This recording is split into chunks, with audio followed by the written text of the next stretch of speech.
오늘 성경 말씀은 요한복음 13장 3절에서 11절입니다. 예수님께서 제자들의 발을 씻겨주신 세족식에는 섬김과 사랑의 의미가 담겨 있습니다. 세족식을 통해 예수님은 우리에게 서로 섬기고 사랑할 것을 가르쳐 주셨습니다. 사실 세족식이 있었던 최후의 만찬의 날까지도 제자들은 서로 누가 높은가에 대해 관심을 기울이며 치열한 다툼을 벌이고 있었습니다. 마지막 만찬을 하던 목요일 저녁, 대야와 물이 그 자리에 있었음에도 불구하고 발을 닦아주는 것을 하지 않고 있던 것을 보면 제자들은 낮아지는 것에 대해 거북함을 느끼고 있었던 것이 분명합니다. 그러한 제자들의 마음을 간파하신 예수님은 손수 그들의 발을 씻어 주심으로 섬김의 본을 보여주신 것입니다. 그런데 우리가 오늘 본문에 나오는 세족식을 통해 조금 더 생각해 보아야 할 것이 있습니다. 과연 예수님이 제자들의 발을 씻겨주신 이 세족식이 섬김의 본을 보여주시려는 목적만 있었느냐라는 것입니다. 다시 말해 서로 높아지려고 하는 제자들에게 예수님은 높아질 것에 관심을 두지 말고 섬기는 데에 초점을 맞추라는 의미로서만 세족식을 손수 행하신 것인가 하는 것입니다. 세족식은 예수님께서 이 땅에 사시면서 행하신 일들 중 우리가 거의 유일하게 흉내낼 수 있는 것입니다. 오병이어의 기적, 각종 병자들을 고치신 것, 죽은 자를 살리신 것, 물 위를 걸으시고 풍랑을 잔잔하게 하신 것 등은 우리가 따라하는 것이 불가능합니다. 하지만 세족식은 우리가 충분히 따라할 수가 있는 것입니다. 세족식의 핵심 목적은 섬김입니다. 예수님께서 제자들의 발을 씻기며 섬기셨듯이 우리도 섬김을 배우고 훈련하기 위해 세족식을 행합니다. 그러면서 우리도 서로 섬겨야 한다고 생각하는 것입니다. 섬김은 정말 중요한 일이고 우리가 그리스도의 제자로서 반드시 해야 하는 일입니다. 왜냐하면 예수님께서 이 세상에 오신 목적이 바로 섬김이었기 때문입니다. 세족식은 우리가 생생하게 바로 이 섬김을 배울 수 있는 기회를 제공해 줍니다. 예수님이 제자들의 발을 씻겨주신 이 세족식이 거행된 때는 최후의 만찬 시간이었습니다. 예수님은 식사를 하시던 중 갑자기 일어나서 제자들의 발을 씻겨주셨습니다. 오늘 본문 3절부터 5절, 저녁 먹는 중에 예수는 아버지께서 모든 것을 자기 손에 맡기신 것과 또 자기가 하나님께로부터 오셨다가 하나님께로 돌아가실 것을 아시고 저녁 잡수시던 자리에서 일어나 겉옷을 벗고 수건을 가져다가 허리에 두르시고 이에 대야에 물을 떠서 제자들의 발을 씻으시고 그 두르신 수건으로 닦기를 시작하여, 여기서 우리가 기억해야 할 것은 당시 예수님의 생각과 제자들의 생각의 차이입니다. 최후의 만찬을 하시며 세족식을 하신 이때는 예수님이 체포되시기 불과 몇 시간 전이고 십자가에 달리시기 바로 전날인 목요일 저녁입니다. 예수님이 십자가에 돌아가신 날을 영어로 굿 프라이데이라고 하는데 최후의 만찬을 드신 목요일은 먼디 설스데이라고 부릅니다.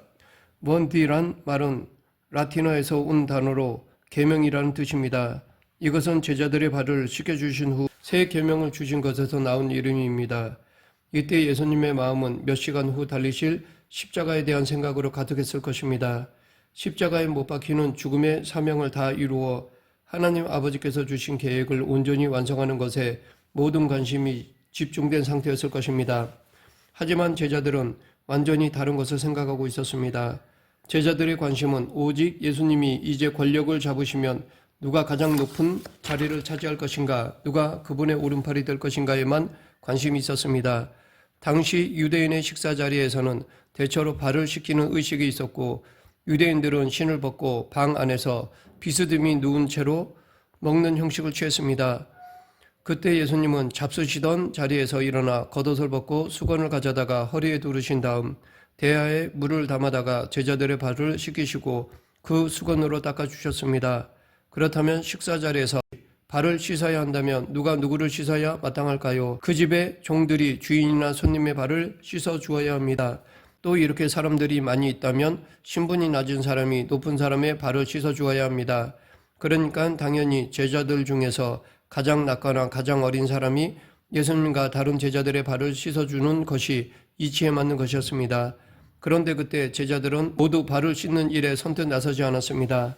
왜냐하면 이 상황에서 괜히 먼저 나섰다가는 자신이 다른 사람들보다 낮은 사람이라는 것을 스스로 인정하는 것이 되기 때문입니다.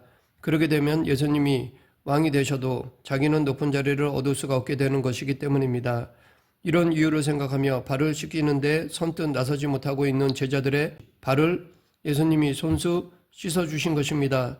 제자들은 허를 찔린 기분을 느끼며 깜짝 놀랐을 것입니다. 그래서 베드로는 자기 차례가 왔을 때 놀라며 거절을 했던 것입니다.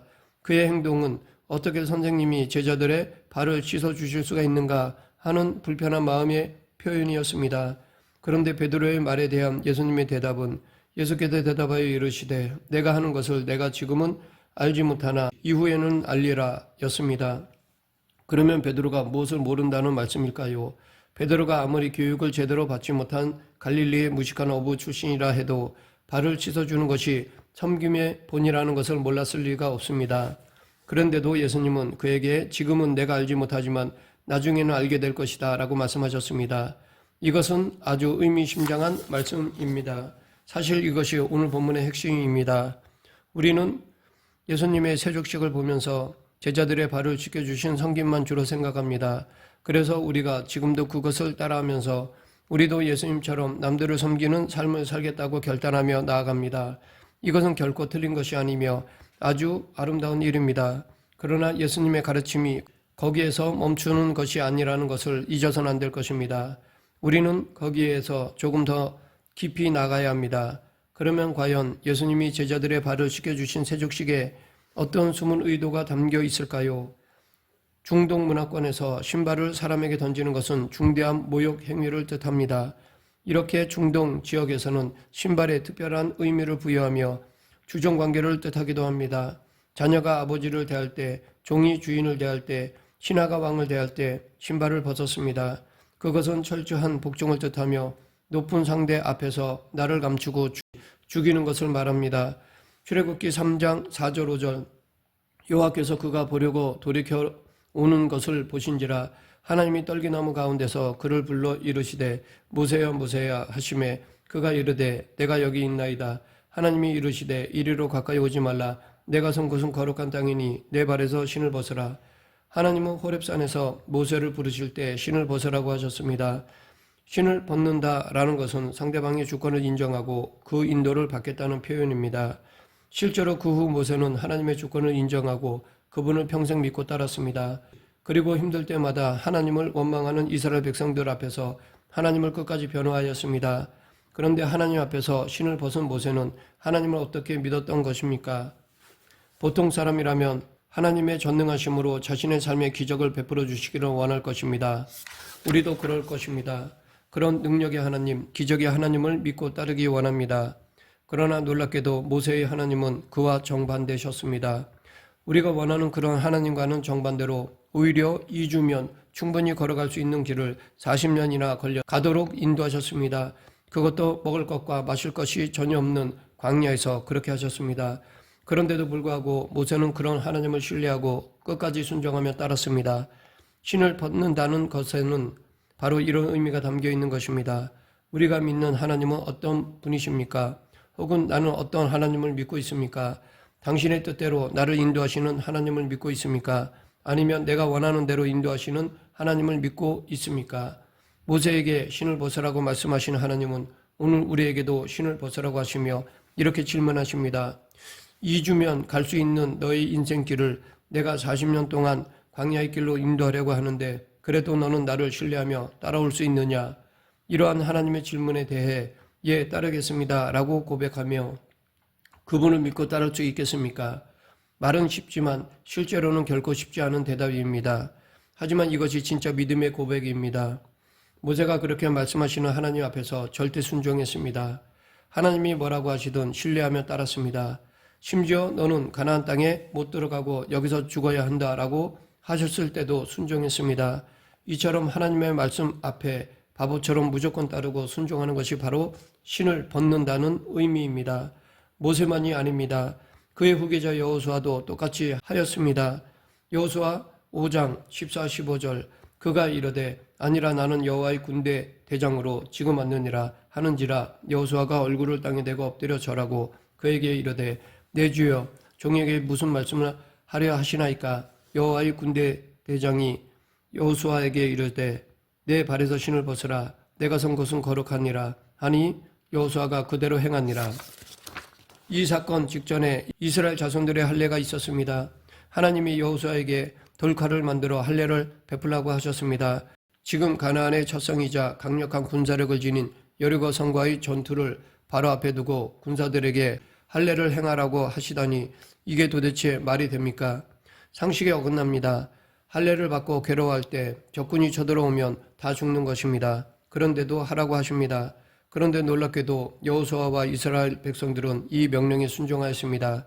그때 하나님은 애굽의 수치가 떠나가는 길갈의 역사를 선포하셨습니다. 그리고 그 후 이스라엘 백성들이 그 여리고 평지에서 유월절을 지켰습니다. 이렇게 순종하고 애굽에서의 과거를 다 정리했을 때 여호수아가 하나님의 군대 장관을 만났고 발에서 신을 벗으라는 명령을 받고서 즉시 순종한 것입니다. 이미 목숨이 걸린 상황에서 말도 안 되는 것 같은 하나님의 명령에 순종하며 나아간 여호수아는 다시 한번 신을 벗으면서 절대 순종을 고백하였습니다. 베드로는 예수님이 발을 씻겨주시는 의미를 몰랐습니다.